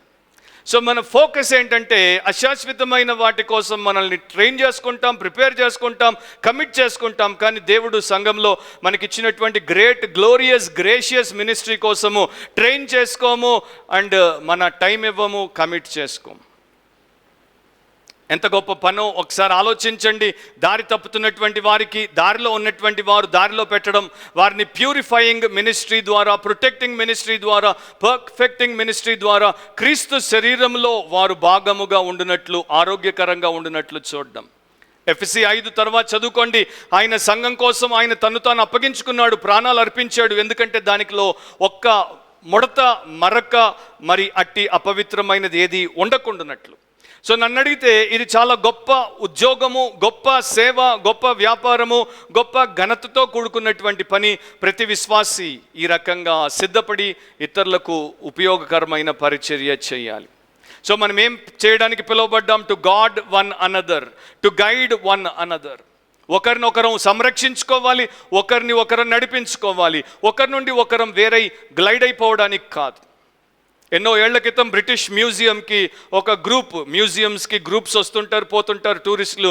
సో ఉదయమే ఒక గ్రూప్ వచ్చింది, 30 మంది దాంట్లో ఉన్నారు. ఆ గ్రూప్, ఆ బ్రిటిష్ మ్యూజియం వరల్డ్ ఫేమస్, అది ఎన్నో గొప్ప గొప్ప విషయాలు ఉంటాయి. సో వారన్నీ చూస్తుంటే ఒక యవనస్తురాలు బాగా హడావిడి చేస్తోంది, ఆమె చిటపటలాడుతోంది, అందరినీ తొందర పెడుతోంది, అక్కడ నుండి బయటికి తీసుకెళ్ళిపోదామని ఆమె ప్రయత్నం చేస్తోంది. అక్కడ ఆ యొక్క మ్యూజియంలో ఒక ఆయన మరి వారికి గైడ్గానే కాకుండా దాన్ని అంతటినీ చూసుకోవడానికి ఆయన ఉన్నాడు. ఆయన ఇదంతా చూస్తున్నాడు. ఆమె వాళ్ళందరినీ తొందరపెట్టి తీసుకుపోతున్నప్పుడు ఆమెను ఆపి ఆమెతో ఈ రకంగా చెప్పాడు, మేడం, మీరు లోపలికి వచ్చినప్పుడు మీ గ్రూప్తో మిమ్మల్ని చూడగానే మీ అందమును బట్టి నేను ఆకర్షించబడ్డాను, అండ్ మీ యొక్క అపియరెన్స్ని బట్టి, మీ యొక్క వేషం, మీ యొక్క వస్త్రధారణని బట్టి చాలా గొప్పగా మీ గురించి ఆలోచించాను. కానీ కాసేపు అయిన తర్వాత మీరు ఇక్కడ చేసిన పనులు, మీ యొక్క చిరుబుర్రలు, అండ్ మీరు వెంటనే వీరిని తోసుకుపోవడము, అండ్ మీ యొక్క వ్యవహారం చూసిన తర్వాత నాకు మీ మీద అభిప్రాయం మారిపోయింది. అండ్ నా యొక్క ఆలోచన మీకు చెప్తున్నాను, మీకు ఒకవేళ పెళ్లి కాకపోతే మిమ్మల్ని పెళ్లి చేసుకునేటువంటి వాడు బలైపోతాడు, అండ్ మీరు కదా, అంతే కదా. పై వేషం చూసుకొని పెళ్లి చేసుకుంటే అందంగా ఉంది, ఇంట్రెస్టింగ్ అపియరెన్స్ అని పెళ్లి చేసుకుంటే బలైపోకపోతే ఏమవుతారు? సో అట్లా అయిపోతాడు. బట్ అదర్వైజ్ మీలాంటి వ్యక్తికి పెళ్ళి కాదు. ఎందుకంటే మీ యొక్క జీవితంలో ఒకవేళ మీ యొక్క అభిరుచుల్లో, మీ మర్యాదల్లో, మీ అలవాట్లలో, ఇతరులతో వ్యవహరించేటువంటి విధానంలో మీరు మార్పు చేసుకోకపోతే మీరు బ్రతికి లాభం లేదు. Madam, I wish you a good day అని చెప్పేసి వెళ్ళిపోయాడు. చాలా సంవత్సరాల తర్వాత మరలా ఈయన ముసలాయన అయ్యాడు. అక్కడ ఇంకా గ్రూప్స్ వస్తున్నాయి, మ్యూజియంలో తిరుగుతున్నారు. ఇంకొక గ్రూప్ వచ్చింది. గ్రూప్ పోతున్నప్పుడు ఒక నడి వయస్కురాలు ఆయన దగ్గరికి వచ్చి సార్ అని పిలిచింది. పిలిచినప్పుడు ఆయన అన్నాడు, ఎవరు అంటే, గుర్తుందా, ఆల్మోస్ట్ 20 years బ్యాక్ నేను ఒక గ్రూప్తో వచ్చినప్పుడు నాకు మీరు మరి రెబ్యూకింగ్ అడ్మానిషన్ ఇచ్చారు. ఆ మాటలు నేను తర్వాత బాగా ఆలోచించిన తర్వాత నా జీవితాన్ని నేను మెల్లగా మార్చుకోవడం మొదలుపెట్టాను. ఇదిగో ఈయన నా భర్త. మొదట మీరు నాలో మార్పుకు కారణం, తర్వాత ఈయన నా జీవితంలో మార్పుకి కారణం. నా జీవితం అంతట్లో ఇద్దరికి రుణపడి ఉంటాను, మీకు అండ్ నా హస్బెండ్కి. సో అది taking the rebuke, taking the అడ్మానిషన్ in the right way, and that's how you build the life. ఆ రకంగా జీవితాన్ని కట్టడానికి, ఆ రకంగా భవిష్యత్తును బంగారుమయం చేసుకోవడానికి లోకంలోనే మనం చూసినప్పుడు ఇక దేవుడి వాక్యంలో, సంఘంలో ఇంకా ఎంత ఎక్కువగా ఇది అవసరమో ఆలోచించండి. సో ఇక్కడ పాయింట్ ఏంటి? ఒకరినొకరు చీల్చుకోవడం, ఒకరినొకరం తినేసుకోవడం కాదు. ఒకరికి ఒకరం సహాయపడి ఒకరిని ఒకరము కరెక్ట్ వేలో దేవుణ్ణి వెంబడించేటట్టు బలపరుచుకొని, సిద్ధపరచుకొని ముందుకు సాగిపోవడం. సో అది మొదటిదన్నమాట. రెండవది, సెకండ్, ద డిప్రెస్డ్ అంటే కృంగిపోయినటువంటి వారు. 6 పౌలు రాసినటువంటి మాటలు, ధైర్యము చెడిన వారిని ధైర్యపరచుడి. ధైర్యము చెడినటువంటి వారంట వీరు, మనస్సు జారిపోయినటువంటి వారంట వీరు. సో గ్రీక్లోనే ఆ యొక్క పదాన్ని మీరు చూస్తే ఆలిగాసూకాస్ అపోస్తలుడు వాడాడు. వీరెవరు అంటే ఆలిగాసూకాస్ అంటే small soul people, little spirited people, చిన్న ఆత్మ గలవారు, చిన్న మనస్సు గలవారు. వారి సమాజం అంటుంటారు చూడండి, వారు చిన్న మనుషులు, వాళ్ళు పెద్ద పెద్దవి ఏమీ చేయలేరు. They are small people. So these are small souled people అన్నమాట. త్వరగా ఫెయింట్ అయిపోయేటువంటి వారు, త్వరగా గాబరా పడిపోయేటువంటి వారు, త్వరగా కుంగిపోయేటువంటి వారు, త్వరగా పడిపోయేటువంటి వారు. వీరు ఎలాంటి వారంటే ప్రతి దాంట్లో కూడా వీరికి మంచి ఉద్దేశమే ఉంటుంది, కానీ వీరికి పెద్ద ఆత్మ లేదు, బిగ్ సోల్ కాదు, లార్జ్ హార్ట్ లేదు. కనుక వీరు త్వరగా చంచలం అయిపోతారనమాట. సో వీరిలో ఒక బాధ ఏంటంటే, మేము దీనికి యోగ్యులము కాదు, మేము దీనికి తగిన వారము కాము, మేము అందరికన్నా వెనకొండాలి, మాకన్నా గొప్పవారు ముందుండాలి. ఇన్ఫీరియారిటీ కాంప్లెక్స్ ఉంటుంది వీళ్ళలో. సో వీళ్ళు ఎట్టి పరిస్థితుల్లో కూడా పెద్ద పనుల జోలికి రారు, భయపడతారు. అండ్ వీరికి భయం ఎక్కువ, వీరికి ఏ రకమైనటువంటి కష్టం వస్తుందో అనేటువంటి ఆదుర్ద ఎక్కువ. పాపం విషయంలో కూడా వీరు బెంబేలెత్తిపోతుంటారు.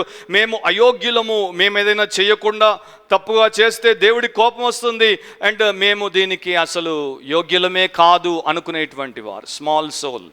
ఈ స్మాల్ సోల్డ్ పీపుల్ చర్చ్కి 100 years వచ్చి సెంచరీ కొట్టినా కూడా వాళ్ళు చర్చ్కి ఏమి పూచిక పుల్లంత కాంట్రిబ్యూషన్ చేయకపోవచ్చు.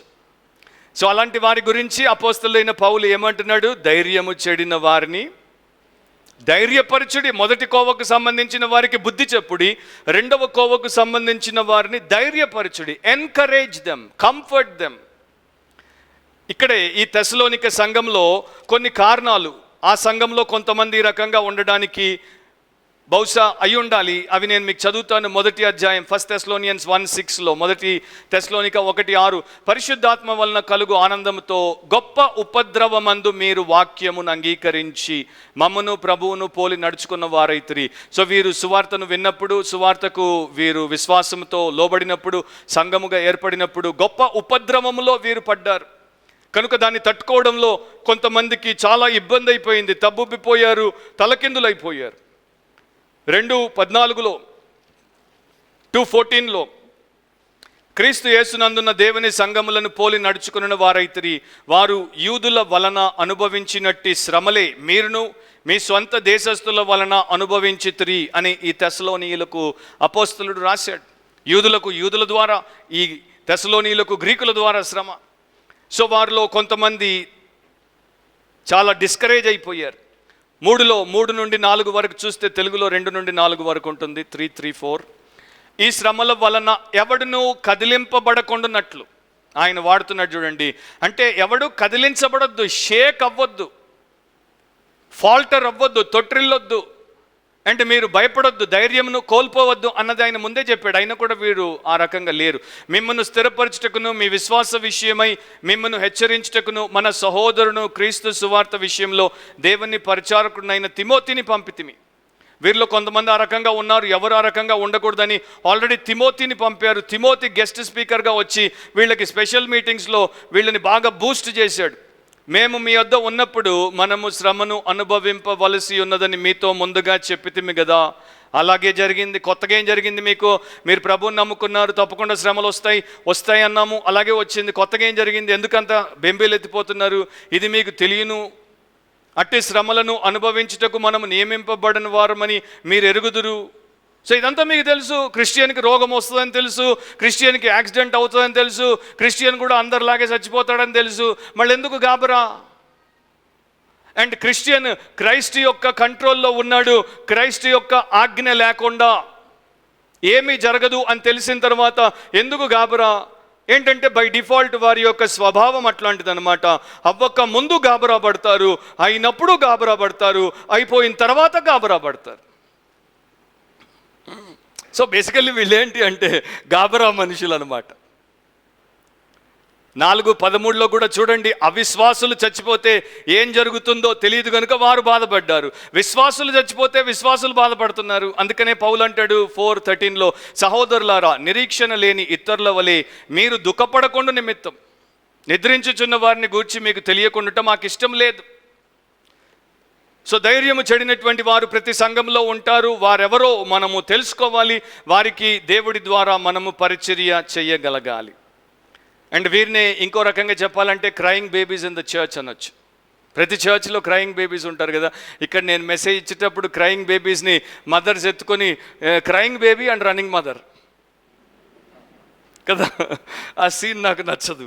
సో క్రయింగ్ బేబీస్ ఉంటారు. క్రయింగ్ బేబీస్ వెంటనే దృష్టిని ఆకర్షిస్తారు. ఆ బేబీ ఎక్కడుండి ఏడ్చినా వెంటనే ఇతరులకు అక్కడ బేబీ ఏడుస్తుందని తెలిసిపోతుంది. అలాగే మీరు ఫెలోషిప్ చేసేటప్పుడు ఈ వ్యక్తి మెచ్యూర్డ్ క్రిస్టియనా లేకపోతే క్రయింగ్ బేబీ క్రిస్టియనా మీకు అర్థమైపోతుంది ఫెలోషిప్లో. ఎందుకంటే వాళ్ళ దగ్గర పాజిటివ్గా మాట్లాడడానికి చాలా తక్కువ ఉంటాయి. మోస్ట్ ఆఫ్ ద టైం నెగటివే మాట్లాడుతుంటారు. నాకు ఇదయింది, నాకు అదయింది, ఇంతకాలం ప్రార్థన చేస్తున్నాను, ఇంకా వాళ్ళ ఆయాసం అంతా నేను ఎత్తినేసి నువ్వు ఇంటికి వచ్చేసరికి నువ్వు చర్చికి వచ్చి బూస్ట్ అయిపోవాల్సిన వాడివి వీళ్ళతో చేరి నువ్వు బర్స్ట్ అయ్యి ఇంటికి పోతావు.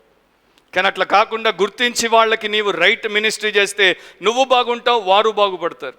అదే పౌలు ఇక్కడ సంఘానికి నేర్పిస్తున్నాడు. 1 తెస్సలోనిక 2:12 ఒకసారి చూడండి. 1:12 తెలుగులో మళ్ళీ 11 and 12 కలిసి ఉన్నాయి. నేను దాన్ని చదువుతున్నాను. వీళ్ళని ఎట్లా ధైర్యపరచాలి, వీరికి ఎట్లా నిరీక్షణ ఇవ్వాలి, వీరికి ఎట్లా భుజం తట్టాలి, వీరికి ఎట్లా ప్రోత్సాహాన్ని ఇవ్వాలి, చక్కని మాటలు ఇక్కడ రాయబడ్డాయి. తన రాజ్యమునకును మహిమకును మిమ్మును పిలుచుచున్న దేవునికి తగినట్టుగా మీరు నడుచుకొనవలనని మేము మీలో ప్రతివాన్ని హెచ్చరించుచు ధైర్యపరచుచు సాక్ష్యం ఇచ్చుచు తండ్రి తన బిడ్డల ఎడల నడుచుకున్న రీతిగా మీలో ప్రతివాని ఎడల మేము నడుచుకుంటామని మీకు తెలియను. సో ఇలాంటి లిటిల్ స్పిరిటెడ్ స్మాల్ సోల్ పీపుల్కి చెప్పాలి, నువ్వు చాలా గొప్ప ధన్యతలో ఉన్నావు, దేవుడి రాజ్యానికి పిలువబడ్డావు, మహిమకు పిలువబడ్డావు కనుక దేవుడికి తగినట్టు బ్రతుకు, వాక్యానికి అనుగుణంగా బ్రతుకు, అప్పుడు నీ జీవితము చాలా ఆశీర్వాదకరంగా ఉంటుంది అని వారికి కావాల్సినటువంటి ప్రోత్సాహాన్ని మనము ఇవ్వాలి. ఫ్రాంకోయిస్ అరాగో అనేటువంటి ఒక ఫ్రెంచ్ ఆస్ట్రోనామికల్ మ్యాథమెటిషియన్ ఆయన. సో ఆయన ఒక పుస్తకం రాశాడు. ఆ పుస్తకం మీద 4 వర్డ్గా ముందు మాటగా ఎలంబర్ట్ అనేటువంటి ఇంకొక వ్యక్తి ముందు మాటలు రాశాడు. ఆ ముందు మాటల్లో ఆయన ఏమని రాశాడు? Go on sir, go on, ముందుకు వెళ్ళు అయ్యా, ముందుకు వెళ్ళు అని రాసి పారాగ్రాఫ్లో ఏం రాశాడు? కొన్ని మాటలు నేను మీకు చెప్తాను.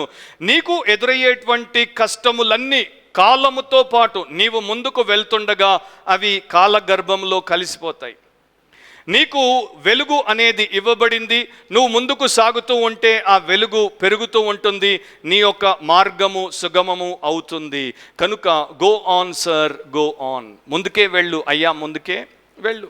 సో ఈ క్రైస్తవులకి ఈ యొక్క పౌలు చెప్పింది, మనం చెప్పాల్సింది ఏంటంటే స్మాల్ సోల్ పీపుల్కి చెప్పాలి, మీరు హెల్ నుండి రక్షించబడ్డారు, వేస్టెడ్ లైఫ్ నుండి రక్షించబడ్డారు, అండ్ సెల్ఫిష్నెస్ నుండి రక్షించబడ్డారు, దేవుడి రాజ్యంలోనికి వచ్చారు, నిత్యత్వంలోనికి వెళ్తున్నారు, అండ్ రియల్ హోలీ లైఫ్కి దేవుడు మీకు సహాయం చేస్తాడు. కనుక go on brother, go on sister, go on అని చెప్పి వారిని మనము పుష్ చేస్తే వారు ఎందుకు ముందుకు పోరు? సో ఈ ఫ్రాంకోయిస్ అరాగో ఏమనంటాడు, ఆ మాటలు go on sir, go on అనేవి నన్ను ఎంతగానో బలపరిచాయి, అండ్ అవి they were my greatest master in మ్యాథమెటిక్స్లో కొత్త కొత్త ప్రయోగాలు అండ్ కొత్త అన్వేషణలు నేను చేయడానికి ఆ మాటలే నన్ను ముందుకు తోసాయి. కనుక ఈయన first French astronomical mathematician of his age. So క్రైస్తవులు కూడా ఆ రకంగా ముందుకు తోయబడితే హీరోస్ ఆఫ్ ఫెయిత్ అవుతారు, విశ్వాసంలో వీరులు అవుతారు, అండ్ వారు దేవుని యందు భక్తులు అవుతారు, అండ్ ఫలించేటువంటి ద్రాక్ష కొమ్మలు అవుతారు. కనుక వారికి ఆ యొక్క సపోర్ట్ని మనము ఇవ్వాలి. రోమీలకు రాసినప్పుడు పౌలు అంటాడు, సంతోషించే వారితో సంతోషించండి, ఏడ్చే వారితో ఏడవండి, బలహీనులను బలపరచండి, ధైర్యం లేని వారిని ధైర్యపరిచి ముందుకెళ్ళండి. ఇక మూడో పాయింట్లోనికి వచ్చేస్తున్నాను. థర్డ్ ఏంటి? ద డిజేబుల్డ్ అంటే వీరు బలహీనులు అనమాట. బలహీనులకు ఏమని చెప్పాడు? బలహీనులకు ఊతనీయుడి అంటే వారికి సపోర్ట్నివ్వండి, వారికి హెల్ప్ చేయండి. వీరి బలహీనత రకరకాలుగా ఉంటుంది, కానీ ప్రధానంగా ఆత్మీయమైనటువంటి బలహీనత. మూడు రకాలుగా మీరు దీన్ని తీసుకోవచ్చు. అఫ్కోర్స్ వేరే పాయింట్స్ నేను ఇప్పుడు విడిచిపెడతాను, టైం అయిపోతుంది కనుక. ప్రభు చెప్పాడు, మీ ఆత్మ సిద్ధమే కానీ శరీరము బలహీనం. సో మనము ఆత్మీయులమే కానీ ఫ్లెష్లో ఉన్నాం, ఫ్లెష్ అండ్ బాడీ. అందుకనే ఒక కామెంటేటర్ థెస్సలోనియన్స్ని ఫ్లెష్ అండ్ ఓనియన్స్ అంటాడు. ఏమంటాడు? ఫ్లెష్ అండ్ ఓనియన్స్, ఫ్లెష్తో ఉన్నోళ్ళు అనమాట. సో ఫ్లెష్తో ఉన్నంత కాలము మనం తగు జాగ్రత్తలు తీసుకోకపోతే, దేవుడి కృప లేకపోతే బలహీనపరచబడతాం. ఆత్మ సిద్ధమే కానీ శరీరం బలహీనం. ఈ బలహీనత ఆత్మీయ బలహీనతగా మారకుండా జాగ్రత్త పడాలి. రెండో బలహీనత ఏంటి? అబ్రహాం గురించి రోమా 4:19 4:19 ఏమనుంటుంది? అతడు విశ్వాస విషయంలో బలహీనుడు కాక. These are weak in faith. వీళ్ళు వీక్ ఇన్ ఫ్లెషే కాదు, వీక్ ఇన్ ఫెయిత్. విశ్వాసంలో కూడా వీళ్ళు బలహీనులు. విశ్వాసంలో మనం బలహీనులుగా ఉండకుండా ఉండాలి అంటే వాక్యము ద్వారా విశ్వాసం వస్తుంది. కనుక వాక్యమును నిరంతరము మనం తీసుకుంటూ దాంట్లో విశ్వాసులముగా బలపరచబడచ్చు. మూడవది ఏంటి? ఎఫెసీ 5:16 ప్రకారము, ఎఫిషియన్స్ 5:16 ప్రకారము లోకంలో ఉన్నటువంటి అవివేకుల వలె మనం ఉండకూడదు అని ప్రభు చెప్తున్నాడు. తెలుగులో నేను చదువుతాను. అజ్ఞానుల వలె కాక జ్ఞానుల వలె నడుచుకున్నట్లు జాగ్రత్తగా ఉండుడి. సో లోక జ్ఞానం ఏంటి? యాకోబు 3 చదువుకోండి. దయ్యముల జ్ఞానం వంటిది, దాంట్లో ఏ క్షేమము లేదు. దైవ జ్ఞానం పరసంబంధమైనది, దాంట్లో ప్రతి విధమైనటువంటి క్షేమం ఉంది. కనుక ఆ జ్ఞానముతో నడుచుకోండి. శరీరాన్ని అండ్ అవిశ్వాసాన్ని అండ్ లోక సంబంధమైనటువంటి పాపపు ప్రతి విధమైనటువంటి కుట్రలను మీరు తప్పించుకోగలుగుతారు. తర్వాత మీ ప్రైవేట్ డివోషన్లో మీరు చదువుకోండి. రోమా 14వ అధ్యాయము, 15వ అధ్యాయము, 1 కొరింథీ 8వ అధ్యాయం. ఇక్కడ చర్చ్లో 2 రకాలైనటువంటి మనుషులు ఉంటారని దేవుడు నేర్పిస్తున్నాడు. ద స్ట్రాంగ్ బలవంతులు, ద వీక్ బలహీనులు. అండ్ వీళ్ళ మధ్యలో ఉన్నటువంటి వివాదం ఏంటి? ఆర్గ్యుమెంట్ ఏంటి? కొంతమంది ఇది తినొచ్చు, ఇది తాగొచ్చు, ఈ దినాన్ని మనము మరి ఆచరించవచ్చు అని అంటున్నారు. మిగతా వారు ఇది తినొద్దు, ఇది తాగొద్దు, ఏ దినాన్ని అంటే ఆ దినం మనము దేవుడిని ఆరాధన చేయొద్దు అని అంటున్నారు. సో వీళ్ళిద్దరూ బిలీవర్సే, వీళ్ళిద్దరూ ప్రభునందున్నారు, వీళ్ళిద్దరూ దేవుడికి ప్రియులు, వీళ్ళిద్దరూ చేసేది కూడా దేవుడి కోసమే. మీరు ఆ ప్యాసేజెస్ చదువుకుంటే మీకు క్లారిటీ వస్తుంది. మరొకసారి ఎప్పుడైనా దాంట్లోకి వెళ్దాం. కాకపోతే week and strong believers. So ఒక ఆయన అనుకుంటాడు, ఏ రోజైనా ఆరాధించవచ్చు, సండే కాదు, ఏ రోజైనా దేవుడిని ఆరాధించవచ్చు. ఒక ఆయన అంటాడు, లేదు సండేనే ఆరాధించాలి, సండేనే తప్ప, ఇంకా మిగతా 6 రోజులు ఆరాధిస్తే దేవుడు ఆరాధనలో ఉండడు, విండు. సో ఇక్కడ లిబర్టీ ఇన్ ద ఫెయిత్, అంటే విశ్వాసంలో వారి యొక్క బలహీనతను బట్టి వారికి కొంతకాలం స్వేచ్ఛను దేవుడిస్తాడు. వీడి మనస్సాక్షిని బట్టి వీడి రకంగా అనుకుంటున్నాడు, దాన్ని దేవుడి కోసం యథార్థంగా చేస్తున్నాడు, చేయనివ్వండి. వీడి మనస్సాక్షిని బట్టి వీడు అదే చేస్తున్నాడు, చేయనివ్వండి. కాకపోతే ఒకరికొకరు వాక్యము ద్వారా సహాయం చేసుకోండి అన్న దాని యొక్క అర్థం. అందుకే చూడండి, నేను ఫస్ట్ టైం డ్రమ్ కిట్ పెట్టగానే ఒక బ్రదర్ వచ్చి చూడు, చర్చిలో డ్రమ్ కిట్టా, ఏం చెప్పాలి ఇంకా, చర్చిలో డ్రమ్ కిట్ట, ఇక్కడ క్రిస్మస్ కాయర్ అప్పుడు పిల్లలతో డ్యాన్స్ ఆడిస్తే చర్చిలో నాట్యమా? సో ఆయన వీక్, నేను స్ట్రాంగ్. సో ఆయనకు చెప్పాను, బాధ్యత మీద నాదా, చర్చిలో ఏం పెట్టాలి ఏం పెట్టద్దు మీరు చూడాలా నేను చూడాలా, మీరే brother. So don't worry brother, మీకు బాధ్యత లేదుగా. అది రాంగ్ అయితే అడిగేది మిమ్మల్ని నన్న, మిమ్మల్నే బ్రదర్. మరి ఇంటికి వెళ్ళండి, నెమ్మదిగా ఉండండి. సో చాలామంది అంటారు, ఒక అబ్బాయి మన లైవ్ టెలికాస్ట్లో ఆయన రాశాడు, నేను మీ చర్చికి ఒకసారి వచ్చాను, మీ చర్చిలో అందరూ చెప్పులు బయట పడవకుండా లోపలికి వేసుకొని వస్తున్నారు. మీ చర్చిలో మా చర్చిలో ఉండవు, మీ చర్చిలో చెప్పులు లేక ఉండండి బ్రదర్, మా చర్చిలో చెప్పులు వేసుకొని ఉంటాం. So what is the problem? Week and strong, ఆ పాయింట్ తర్వాత ఎప్పుడైనా నేను చాలాసార్లు చెప్తుంటాను, మరొకసారి తర్వాత ఎప్పుడైనా చెప్తాను. కనుక ఈ యొక్క డిస్టింక్షన్ని గుర్తించాలి. అందరూ ఒకే మెచ్యూరిటీలో లేరు, అందరికీ ఒకే రకమైనటువంటి అవగాహన లేదు. బైబిల్ని ఇద్దరు 30 సార్లు చదివి ఉండొచ్చు, కానీ ఇద్దరికి బైబిల్ ఒకే రకంగా అర్థమై ఉండదు కదా. అనుకుంటారు మేము 30 టైమ్స్ వన్స్ ఏ ఇయర్ చదివేశాం, ఆయన కూడా చదివేశాడు, కానీ ఆయన ఫెయిత్లో పౌలు అయి ఉంటాడు, నువ్వు ఫెయిత్లో దేమాస్ అయి ఉండొచ్చు. సో దేమాస్ ఎవరో తెలుసుకోవాలంటే న్యూ టెస్టిమెంట్ చదవండి. సో ఈ వ్యత్యాసం ఉంటుంది. ఇక్కడ రెండవది ఏంటంటే, సామాజికంగా వీరు బలహీనులై ఉండొచ్చు. ఆ టైంలో బానిసలను కూడా రక్షించబడిన తర్వాత సంఘంలో చేర్చుకునేవారు, అండ్ అలాంటి వారిని కొందరు మంచిగా చూసేవారు కాదు, చిన్న చూపు చూసేవారు. ఆర్థికంగా లేని వారిని చిన్న చూపు చూసేవారు. సో ఈ యొక్క వీక్ పీపుల్ అంటే స్పిరిచువల్గానే కాదు, సొసైటీలో వీక్ అండ్ స్టేటస్లో వీక్ అండ్ సిల్వర్లో వీక్ కనుక వారిని ఆ రకంగా చూసేవారు. అట్లా చూడకూడదు. దేవుడి సంఘానికి వచ్చిన తర్వాత ఏ వ్యక్తి అయినా సరే దేవుడి దృష్టిలో ఒకటే, మన దృష్టిలో ఒకటే. అలాంటి వారికి మనం సహాయం చేయాలి. సహాయం చేయాలంటే ఇప్పుడు ఒక బలహీనుడు ఉన్నాడు, ఆయనకి వెనక నుండి మనము బ్యాక్ సపోర్ట్ ఇవ్వడం. ఇప్పుడు మన సుదర్శన్ కాలు విరిగిన తర్వాత కింద నుండి పైకి తీసుకుని వస్తున్నారు ఆది అండ్ ఇంకొకరు, ఇద్దరు వెనక నుండి భుజం కింద చేతులు పెట్టి ఎత్తితే ఆయన నడవగలుగుతున్నాడు. That is the kind of support that God wants his children to give to one another, spiritually speaking. So ఆ రకంగా సపోర్ట్ని ఇవ్వాలి. ఫెలోషిప్లో ఎందుకు దేవుడు పనిచేస్తాడు అండ్ ఎందుకు సాతాను కూడా పనిచేయచ్చో ఒక మాట నేను చెప్తాను. ఫెలోషిప్ ప్రాపర్గా చేసినప్పుడు, ఫెలోషిప్ ప్రేయర్ఫుల్గా చేసినప్పుడు సంఘానికి అది ఒక దీవెనగా ఉంటుంది, బలంగా మారుతుంది. ఎందుకంటే ఫెలోషిప్లో ఫెలోస్ యొక్క స్లిప్పులు మనకు బయటపడతాయి. ఈ ఫెలో ఇక్కడ స్లిప్ అయ్యాడు, ఈ ఫెలో అక్కడ స్లిప్ అయ్యాడు అనేది ఫెలోషిప్లో ప్రేయర్ఫుల్ ప్రాపర్ బిబ్లికల్గా మీరు చేసినప్పుడు మీకు బయటపడుతుంది. సో ఆ రకంగా మీరు ఒకరితో ఒకరు పంచుకుంటున్నప్పుడు బుద్ధి చెప్పుకుంటే బలపరుచుకుంటారు, బాగుపడతారు, ఒకరికొకరు సేవ చేసిన వారు అవుతారు. కానీ అన్ఫార్చునేట్లీ చాలా ఫెలోషిప్స్లో ఇది జరగదు. బలపరుచుకోవడం కాదు, అవిశ్వాసంతో భక్తిహీనముగా మాట్లాడి ఒకరిని ఒకరు బలపరుచుకుంటారు. వారికి దేవుడికి వారు దూరం అయ్యేటట్టు చేసుకుంటారు.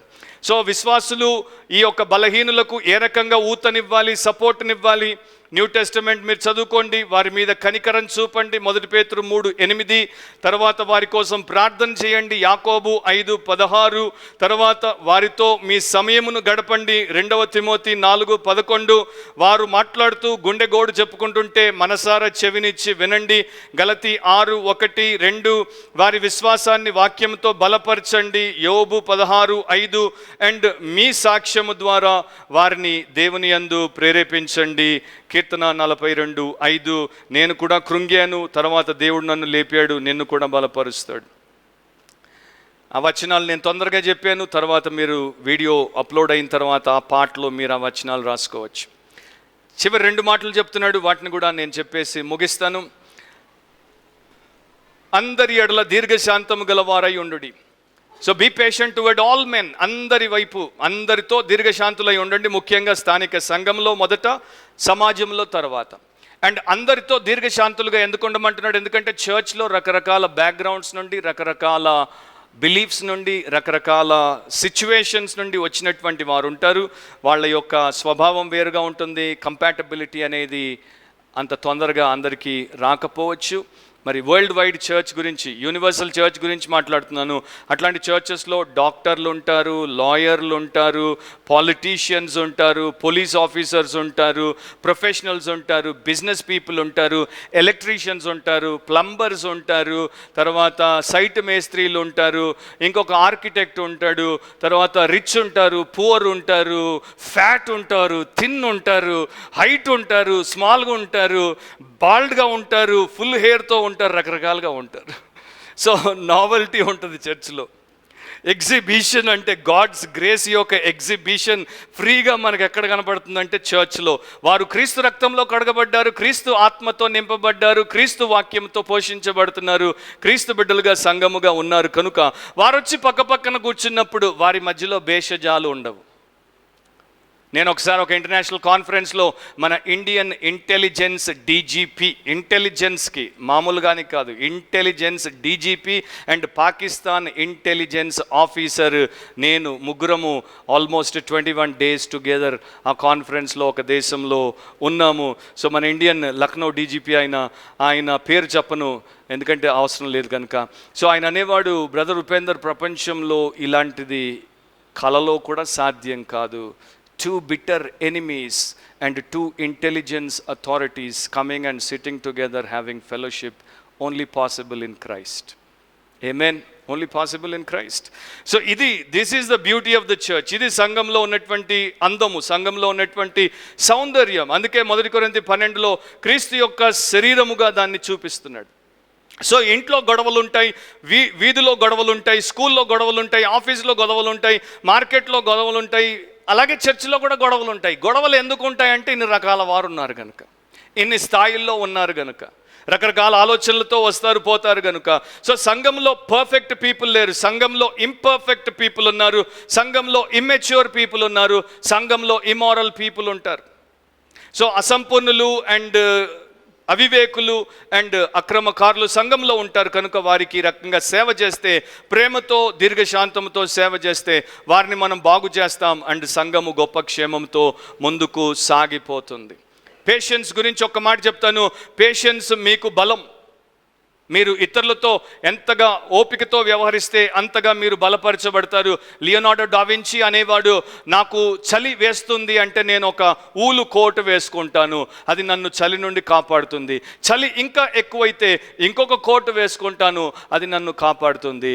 నాకు కోపం ఎక్కువ, నాకు ఎవరికి పడట్లేదు, సో వాడు నన్ను విసిగిస్తూ ఉంటే నేను పేషెన్స్ నేర్చుకుంటాను. వాడు ఇంకా ఎక్కువ విసిగిస్తే ఇంకా పేషెన్స్ నేర్చుకుంటాను, ఎందుకంటే పేషెన్స్ వాడి నుండి నన్ను కాపాడుతుంది.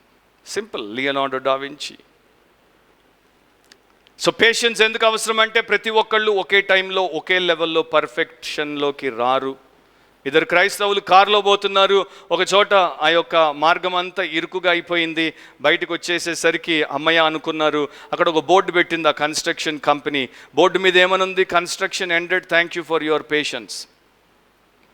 ఈ యొక్క కట్టడం అయిపోయిందిక, మీ యొక్క సహనం కోసము మేము మీకు కృతజ్ఞులం. ఒక క్రిస్టియన్ ఇంకో క్రిస్టియన్తో అన్నాడు, రేపు నేను చచ్చిపోయిన తర్వాత నా సమాధి పలక మీద అదే రాయించు, construction ended, thank you very much for your patience. అంటే నా యొక్క నిర్మాణము దేవుడు పూర్తి చేశాడు, ఇంతకాలం మీరు నన్ను భరించినందుకు మీకు కృతజ్ఞతలు. So difficult people, demanding people, disappointing people చర్చ్లో ఉంటారు. వారితో మనం లాంగ్ సఫరింగ్ సెయింట్స్గా ఉండాలి. ఇక ఫైనల్ పాయింట్, ఎవడికి కీడు చేయొద్దు అన్నాడు. ఎవడును కీడునకు ప్రతి కీడు ఎవరికైనాను చేయకుండా చూసుకొనుడి. నా సంఘంలో, సమాజంలో అంటే లోపల బయట 2 స్థలాల్లో కూడా ఏ మనిషికి మనము కీడు చేయకూడదు. వాడు చేశాడు కనుక నేను చేస్తున్నాను అని చెప్పకూడదు. రోమా 12:19 నుండి 21 వరకు మీరు తర్వాత చదువుకోండి. దేవుడు మనము చేసినటువంటి ప్రతి విధమైన పాపానికి, మన కీడుకు ప్రతి కీడు చేసి ఉంటే మనం ఎప్పుడో నాశనం అయిపోయే వారము కనుక దేవుడు చేయండి మనము చేయకూడదు. అండ్ ఎల్లప్పుడూ ఏం చేయాలి? మేలైన దానిని అనుసరించి నడుచుకునుడి. మీరు ఒకరితో ఒకరు, చర్చ్ మెంబర్స్, మనుషులందరి ఎదులా అంటే బయట ఉన్నటువంటి కంట్రీమెన్ అందరితో ఎల్లప్పుడూ క్షేమాన్ని కలిగిస్తూ నడవండి. సృష్టిని మీరు చూస్తే సూర్యుడు ఎప్పుడు వెలుగుతూనే ఉంటాడు. సూర్యుడు ఎప్పుడైనా ఆపేస్తాడు లైట్? ఆన్ ఆఫ్ ఉంటుందా స్విచ్? ఉండదు. కానీ మనకి సూర్యరశ్మి ఉంటుంది, సూర్య లైట్ ఉండదు. ఎందుకు? మబ్బులు అడ్డం వస్తాయి. సో మబ్బు అడ్డం వచ్చిందని సూర్యుడు వెలగడం ఆపేస్తున్నాడా? ఆపట్లేదు. దాని అర్థం ఏంటంటే, ఎవడో తప్పు చేశాడు, ఎవడో నాకు అన్యాయం చేశాడు, ఎవడో నాకు మోసం చేశాడు కనుక నేను నా మంచిని మానుకుంటానా? మానుకోను. మంచివాడు మంచివానిగానే ఉంటాడు, కీడు చేత జయించబడడు, కానీ మేలు చేత కీడును జయిస్తాడు అని రాయబడి ఉంది. కనుక మంచితనము మొదట ఇంటి వారికి, గృహానికి, విశ్వాస గృహానికి మనం చూపాలి, తర్వాత బయట ఉన్నటువంటి వారికి మనం చూపాలి. ఒకటి గుర్తుపెట్టుకోండి, చర్చ్లో ఎప్పుడు క్రిస్టియన్ కమ్యూనిటీలో కోల్డ్, క్యాజువల్, కార్నల్ రిలేషన్షిప్స్ ఉండకూడదు. ప్రైజ్ ద లార్డ్ బ్రదర్, ఐస్లో పెట్టి తీసినట్టుంటుందా? Praise the Lord. ఐస్లో శవాలు పెడతారు చూడండి. మీరు ఒక శవానికి షేక్ హ్యాండ్ ఇస్తే మీలో జాన్ ఉంటుంది, మీలో ఈ యొక్క బ్లడ్ ఉంటుంది, కానీ శవంలో జాను బ్లడ్ రెండు ఉండవు. చల్లబారిని కొంతమందితో షేక్ హ్యాండ్ ఇస్తే వాళ్ళ ఫెలోషిప్ కూడా అట్లాగే ఉంటుంది, చల్లగా కోల్డ్ ఫెలోషిప్, క్యాజువల్ ఫెలోషిప్. అది చర్చ్ క్రిస్టియన్ మెంబర్స్లో ఉండకూడదు. మీలో హోలీ స్పిరిట్ ఉండి మిమ్మల్ని ఆ రకంగా నడిపిస్తూ ఉంటే మీరు ఆ రకంగా ఉండరు. ఫ్లెష్లో ఉంటేనే అట్లా ఉంటారు. సో అందరితో గుర్తుపెట్టుకోవాలి, నా పక్కన కూర్చున్నది రాజాది రాజు యొక్క బిడ్డ, the King of Kings child is sitting next to me అనేది గుర్తుపెట్టుకో. చర్చ్లో బిలీవర్స్ గురించి నేను మాట్లాడుతున్నాను. అండ్ వారితో ఫెలోషిప్ చేసేటప్పుడు నిజంగానే ఇప్పుడు మన యొక్క కేసీఆర్ మనవడు మన చర్చ్కి వస్తే ఎట్లా ఉంటాం, ఎట్లా చూస్తాం అబ్బాయిని? కేసీఆర్ మనవడు తెలుసు కదా మీకు, పాపులర్ గై. సో ఆయన వస్తే అందరూ హడావిడి, హడల్. సో ఎట్లా ఉంటుంది? అట్లాగే కేసీఆర్ మనవడు వస్తే మీరందరూ కూడా ఎట్లా బిహేవ్ చేస్తారో నాకు తెలుసు. సో దానికన్నా ఎక్కువ క్రైస్ట్ యొక్క కుమారుడు, కుమార్తె వస్తే ఎట్లా బిహేవ్ చేయాలో దేవుడు చెప్తున్నాడు. అట్లా చేయకపోతే ఏమవుతుందంటే పాస్టర్లకి ప్రాబ్లమ్స్ పెరుగుతాయి. మనుషులు ఒకరితో ఒకరు సరిగ్గా లేకపోతే పాస్టర్ల దగ్గరికి వచ్చి చెప్పుకుంటుంటారు, ఫలానా బ్రదర్ నన్ను పలకరించడం ఆపేశాడు, ఫలానా సిస్టర్ నన్ను చూడగానే అట్లా చూసుకుంటూ పోతుంది, ఫలానా వారు నేను బ్రేక్ఫాస్ట్ దగ్గరికి పళ్ళెం తీసుకోగానే లైన్లో పళ్ళెం పట్టుకున్న వారు పళ్ళెం అట్లా పెట్టేసి వెళ్ళిపోతున్నారు, వీడితో తినా అనేసి పాస్టర్ దగ్గరికి వచ్చి చెప్పి పాస్టర్కి నిద్ర లేకుండా చేస్తారు. సో అంతదాకా రాకుండా మీరే ఒకరికొకరు బుద్ధి చెప్పుకొని, ఒకరినొకరు ధైర్యపరుచుకొని, ఒకరికొకరు చేయూతనిస్తూ, మేము ఒకే ఇంటి వారము, ఒకే తండ్రి పిల్లలము అని ఒకరి కోసం ఒకరు ప్రార్థన చేసి, ఒకరిలోకి ఒకరు మీ జీవితాన్ని పోసి అండ్ ఒకరినొకరు పరిపూర్ణతలోనికి తెచ్చుకుంటే అది ఎంత శ్రేష్టం. సో ఇక ఫైనల్ పాయింట్ ఏంటంటే, మేలు కోసం పరిగెత్తమన్నాడు. మేలు చేయండి, పగ తీర్చుకోవద్దు.